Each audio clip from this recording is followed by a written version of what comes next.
called Flow. It's a Oh, I know what you're talking about, yeah. on the 8x8 level 12. I couldn't finish it, so I just skipped it. Hello, everyone. Please help me welcome Eric Klein from Paranormal Endeavors.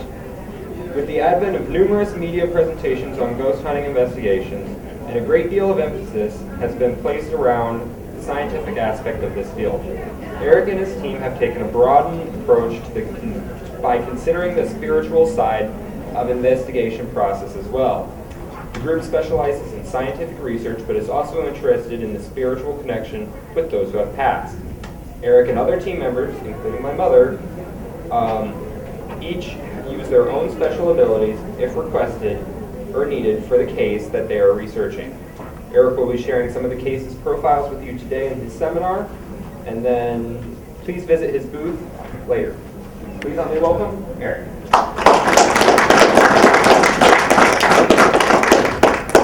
All right. Well, I know some of you, I have familiar faces. I recognize you as often. A few of you have been to my presentations before. Generally, just talk about ourselves, starting out with that. We're a team out of central Iowa, located just south of Des Moines. Yeah, Des Moines, and actually it's Pleasantville. I know we get a lot of references with that, with the whole movie thing about it, so it's not that area there. And then this is Casey. She's also part of the team. She's kind of a new team member and my girlfriend. So she's kind of shy, but I drug her in here. It's like, well, I want them to have a different perspective on just sharing, basically what it's like to be kind of a newer team member. Because that's one of the top 5 questions I get is either like, how do I join? What's it like to be in a team? What? And she's so fresh with all that, so we'll get to that here in a moment. And then a few clips that I have as well from cases that we've been on, just to kind of highlight some points as I go along.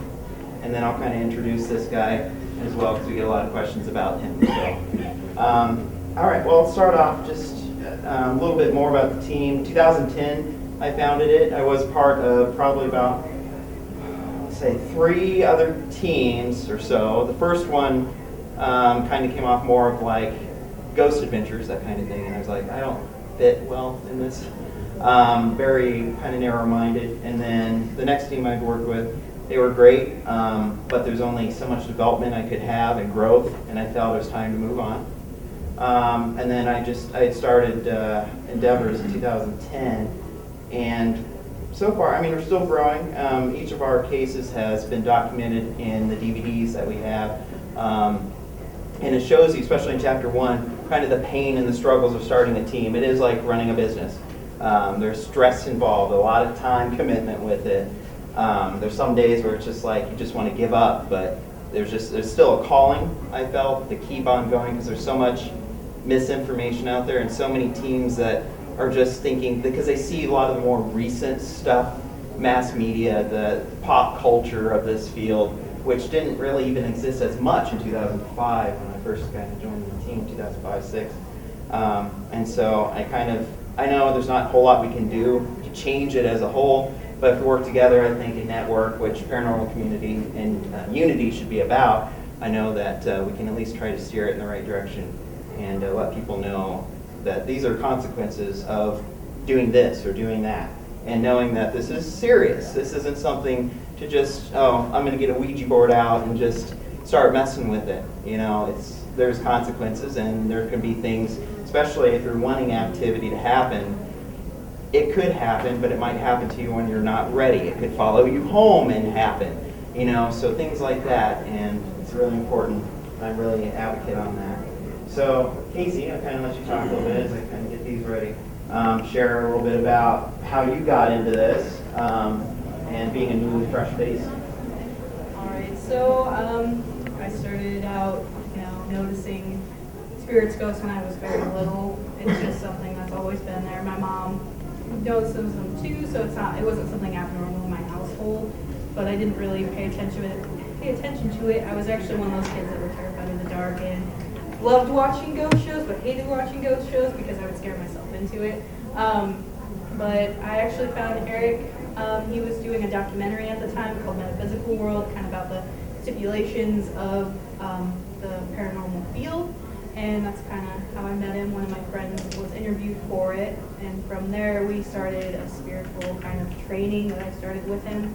It took about a year for me before I could join the team, and it wasn't that hard. I was just like, hey, I want to go on this investigation with you. Is that okay? I kind of had to ask and be accepted into it, and had an age thing, of course, because with our team, due to liability, you have 18 to join.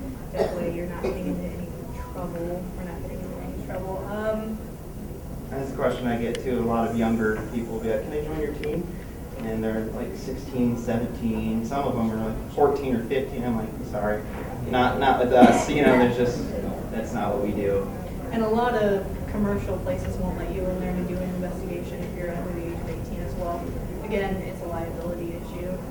Was there anything? Evidence analyst. Yep. I'm working, that's the first thing I started out as, when I just kind of jumped into it, was evidence analyst. And we have a group of, it's usually 3 to 4 people that'll sit down and we'll review all the evidence we get from a case. I like it, it's super exciting because you are the first person that gets to see what we actually got as physical evidence at a place. And one of the first cases I worked on, it was super exciting because it was the first EVP I picked up, and it was in a bar and nobody was there. And this group of little girls giggling. And it was weird, but it was cool. It was like the first EVP. I was so excited. And it was kind of funny because it sounded in its tone, it was like, oh, that's creepy. But it Yeah. wasn't really creepy. Like the vibe didn't come off as being, we need to get out of here. But they did laugh like a stereotypical like horror movie. Just, Yeah. And it echoed, and we caught that a couple times Yeah, in our about audio. 2 or 3 different times. But that one was also cool because we got flute. We got the sound of a flute that was Like in the Native bar. American Yeah, flute, yeah. like a pan flute. So it was an interesting little barn. Yeah.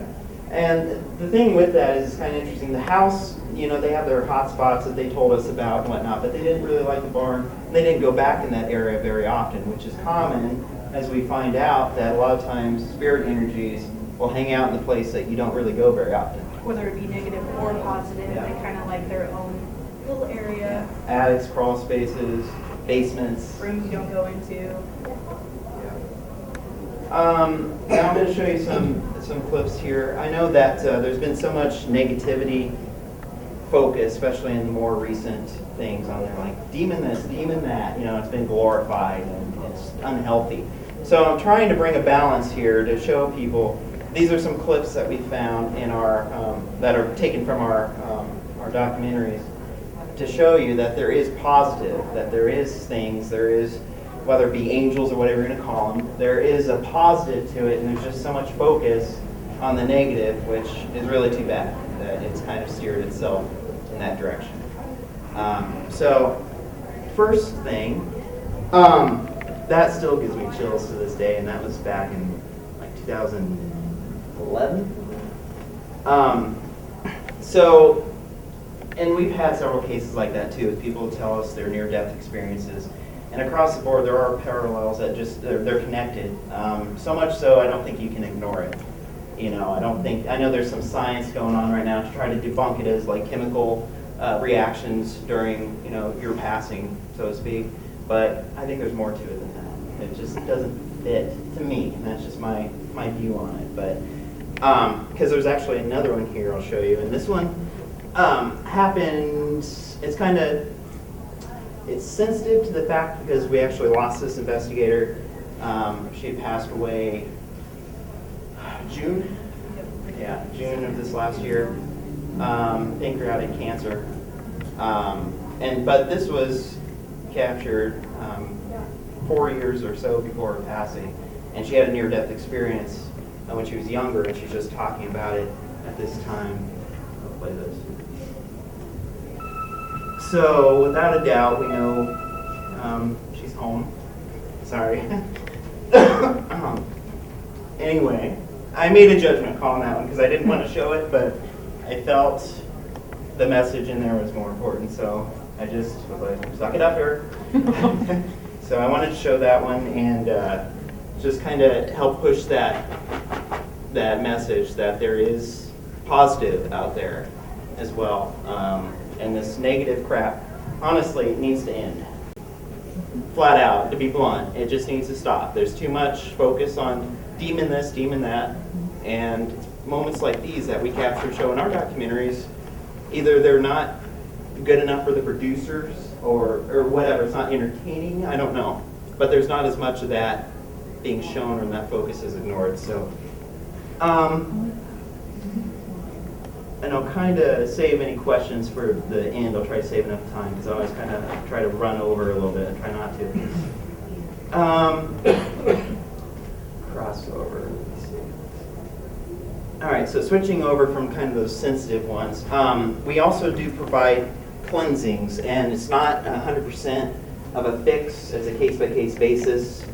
There's some investigations that it's just completely like maybe a possible poltergeist type activity. And so a cleansing or a smudging won't work on that because the person that has that going on, a lot of times they have something internal that they have to release and resolve. And so any cleansing that you do externally won't affect, it won't have that positive effect because they're still dealing with a situation that could be more psychological. And so it's not good. Just to let you know, the difference between an intelligent haunting and what is called a poltergeist is the person has so much energy going on in themselves that they kind of exert it, and it creates the activities. That's why in German it means noisy ghosts, because you have things knock and slam, and it's just the person so full of energy themselves that they're exerting the energy into their surroundings. Yeah, and then there's some that are residual, so it's imprinted in the area and it just replays itself. So the likelihood of trying to change that or stop it is very low to none. Then you have negative ones like inhuman type hauntings where we'll do our research at the time and see if it's something that we detect that feels off. And if it is something that is the D word, should I say it, if it is legit and it feels like that way, we'll actually network, we'll stop what we're doing, monitor it from afar, but at that point it's like, okay. And so work with the client, try to bring resolution. That's why we also network in the community, and we have an exorcist friend of ours that if we had to contact him to kind of go over the information, we can. So it's important to network in this.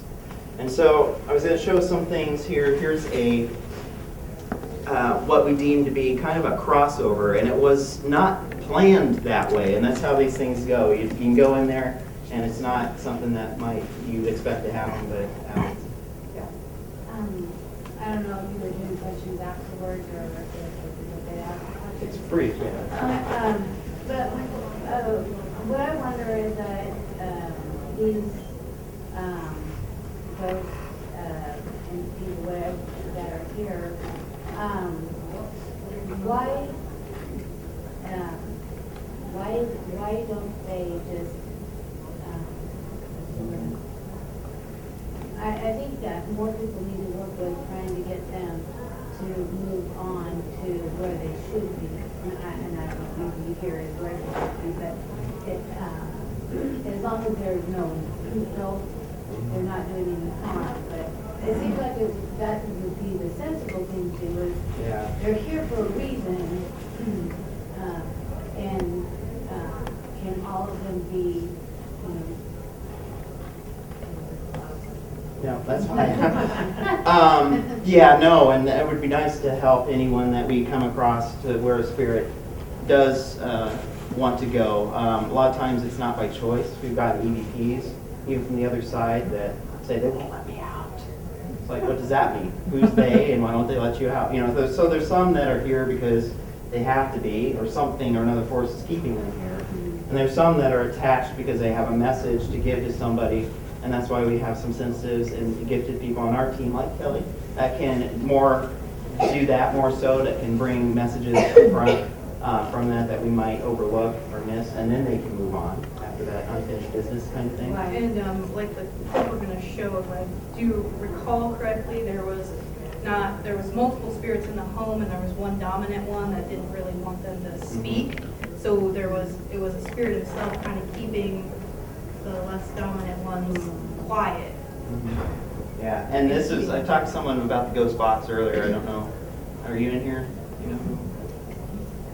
Yeah, you were one too. No. Anyway, This was another good example of that because she'd asked me, the question was, do you think the ghost box is legit? Do you find results with it? Answer is yes, we do. Those of you that don't know what it is, it's kind of the little, kind of hack shack, so it's nicknamed too, but it's a little radio device that flips through the channels like at a split of a second, so it's like, and it goes through there. And anytime that you get like a full word, let alone a sentence, it's kind of amazing. It has something to do with what's going on in that location too. It's not just, you know, it stops on a station and Elvis happens to be singing. Yeah, occasionally that will happen. It will Yeah. stop on a station, but we have had cases where it stops on a station and it was relevant. Yeah. So here's this one. This is a crossover, as we call it. I see him outside. Not planned, but what happens, especially those of you who are sensitives, you know, you're kind of like a beacon. Wherever you go, they seem to know.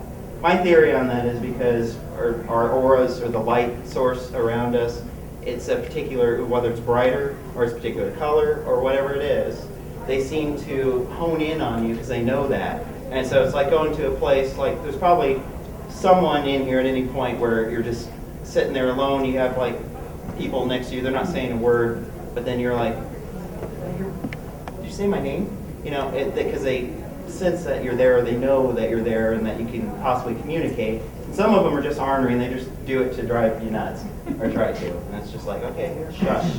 That's my house. Yeah. And on that one, here's another one that kind of is showing of the ghost box and how it works. To us, that is the best validation that you can get, considering you're dealing with the spiritual. And some people, even if they see this, will still be like, you know, and it's okay. I accept that. My dad will sit down with me and watch this stuff with me still, and he's a skeptic. You know. I just embrace it. I'm just like, oh, whatever. You know, it's fine. You can believe what you want to believe, and that's the thing too. It's like let everybody have their own beliefs. If they're skeptical, or if they need to be basically a monster in their face screaming at them for them to start to believe, then you know, and yeah. So. Are you feeling anyone in this room right now? I try to be closed off when I do this. And somebody else had asked me that when we were out there, and I was like, there's a handful that passed by that I hesitated to say hi to, even. And I know it's not good customer service, sorry Kelly, but I you know, she understands. But yeah, and then I try not to read anybody without their permission, which is something that we strongly believe. It's like, just don't do it, you know, if you're not wanting a reading. And there's some people that probe around in people's business that have no business doing it, no permission, and you gotta be careful if you do that, because there's somebody that might not be ready for that information. You could really cause some issues by just saying that. Now, if you have a permission, then okay, that's fine. And even then, I know Kelly can correct me if I'm wrong, but even then, you delicately choose how you want to say it. And just as long as the message, you know, is passed along and they want it and they're ready for it, you know, then okay. But then at the same time, there's people that think they're ready for it. Then you tell them what they want to, you know, what you're getting, and it's not what they want to hear, and then they're mad at you anyway. So it's like a catch-22. And I'll take that one step further. It's okay. Yeah, go ahead. You know, especially if you're sensitive and you're the type of person that is used to feeling things, it's important to learn how to protect yourself. And I think I'm bringing that up especially for anybody who thinks about going on paranormal investigations. You need to understand how to protect yourself so you don't get affected by the energies that are in place. So it's a combination of the two that, you know, we just have naturally learned to shield ourselves from the things that are going around us.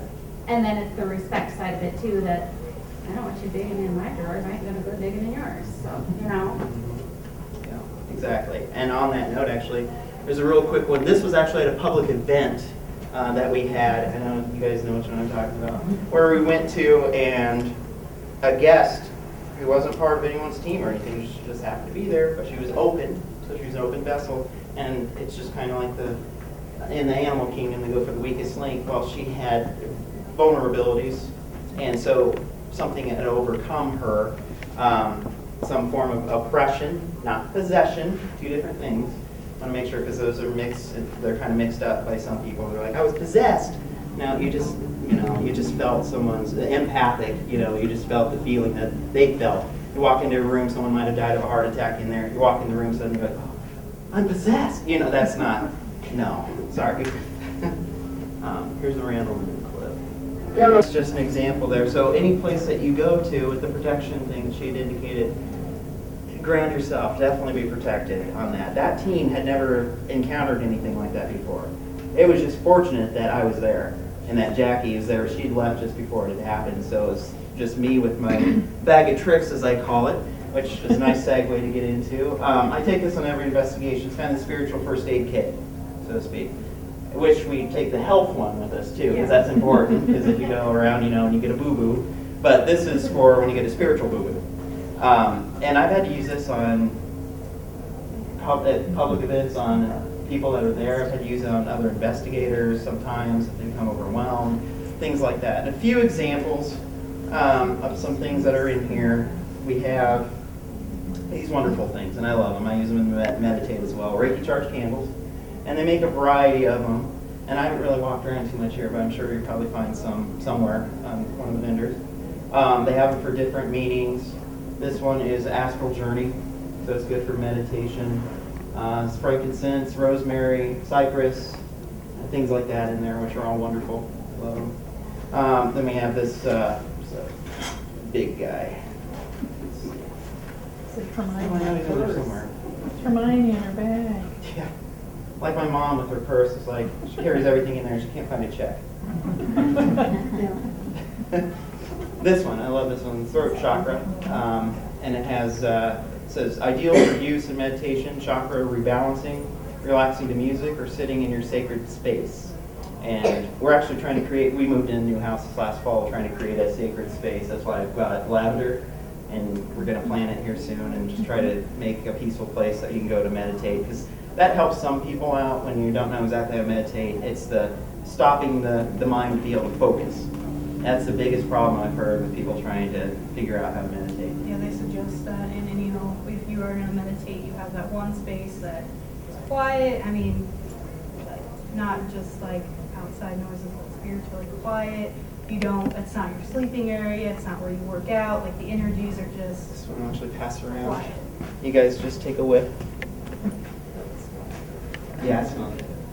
If it makes it pass out, I apologize, but it's very common. I use my angel. I'm big with angels. Love them. And this is one that we use, having amethyst stone held in it, so it's perfect. We've used this on investigations before. Anytime that we do a cleansing, if the client requests it, we go back through and try to do kind of Reiki positive reinforcement, which not a lot of people do, and I've gotten positive feedback from that. Because a lot of times you hear people trying to smudge their homes, doesn't do anything. The activity's still there.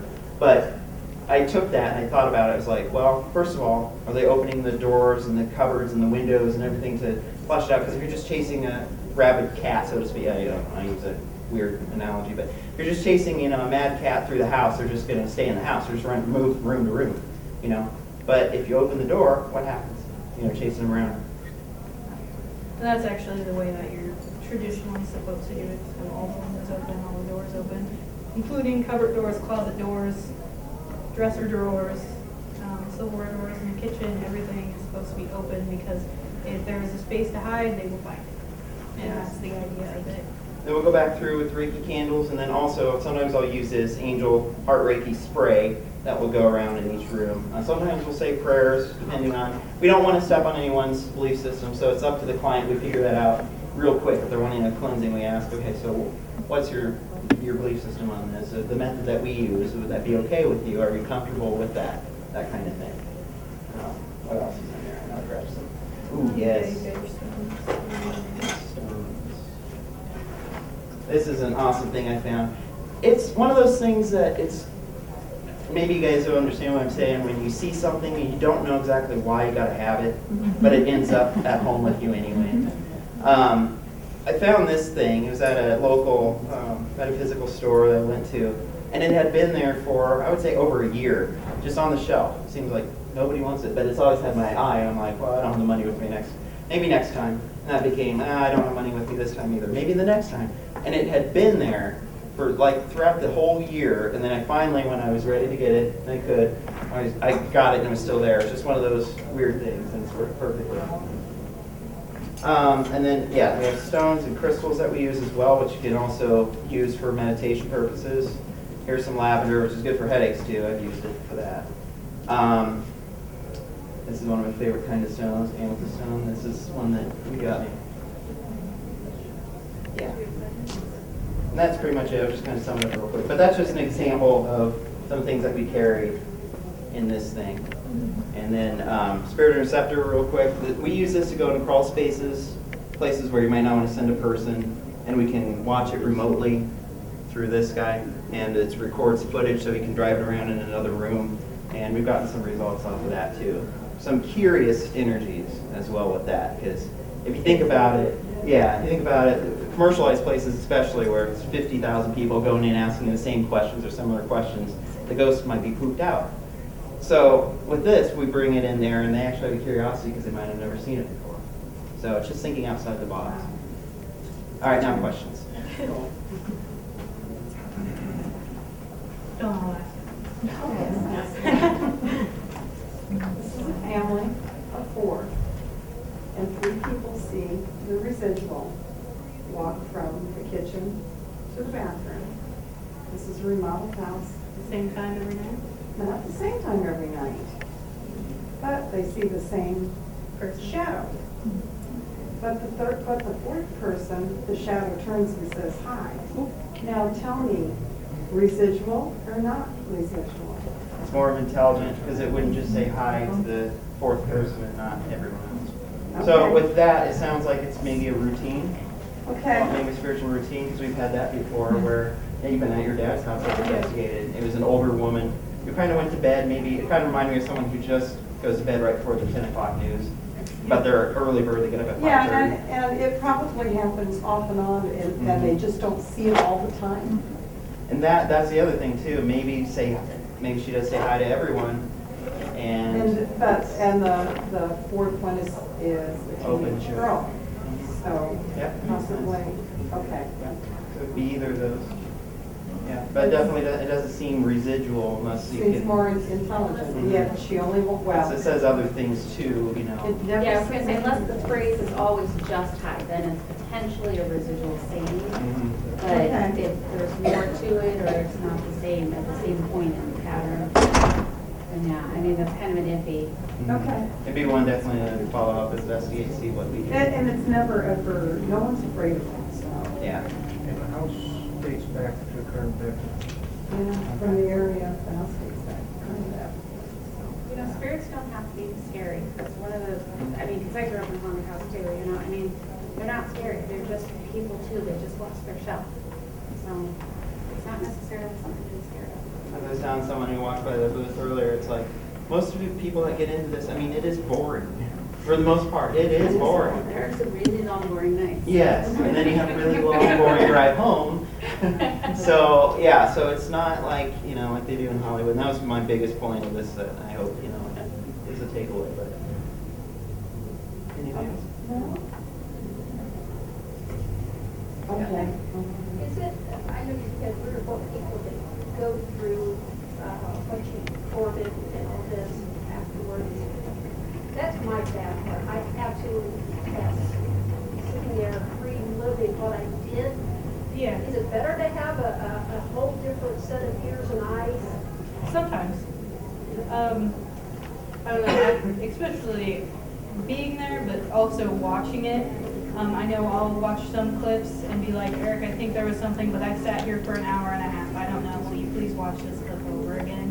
Because, you know, you kind of, I don't know, zone out. You try your best, but you kind of space off. I'll And, start listening and I'll say, well, I was there and didn't see anything very kind. yeah, You know, so I'm starting a fresh person. yeah. And there's a couple things with that. When you do evidence analysis, I know especially if you have gifts, you could witness something through the monitor, or if you have like an earbud in and you're kind of listening, you swear that you hear something. You just know that you did. You go back in the audio and it's not there. Or you go back in the footage, it's not there. To me, I kind of have a theory of two different things going on with that. Either because it doesn't want to be captured, so it won't be. And it's kind of a whole paranormal thing that extends after the fact. It erases itself. Or you're witnessing it at the time and it could be really there, but it doesn't capture on the actual equipment. It's just, it eludes it somehow. because we had that at Black Angel of Iowa City, which I know some of you might be familiar with. We did investigation there, and Kim, our investigator, had seen a white, foggy figure, humanoid shape, moving around the cemetery. That one wasn't captured, but later that night there was a separate video clip that we caught of this humanoid shape kind of coming up, moving in front of the statue itself. And we captured that one, but she didn't see that one. But she was watching the monitor during that whole time. So I mean, it's really good to go through, and that is something that a lot of people don't follow up on as a team, which is kind of unfortunate. They might not get back to the client with it. It's just the investigation. All right, let's go, and they never follow through, which is too bad. I think that's it.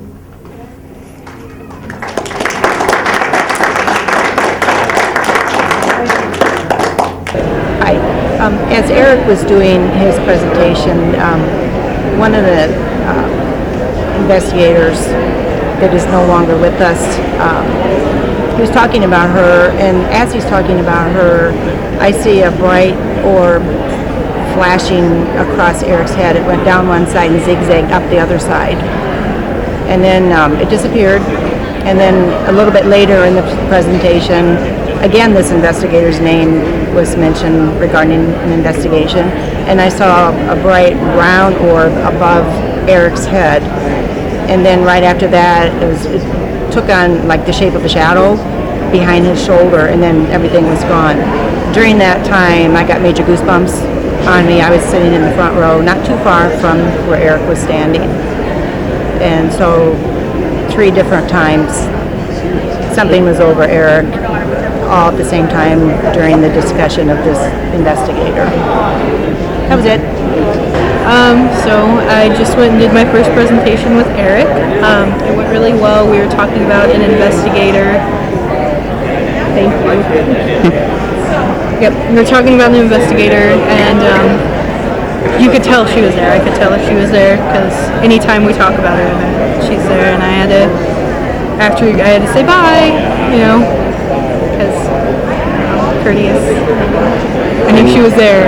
And you're like, and thanks for your presence, basically. Yeah, saying thanks and wishing her off.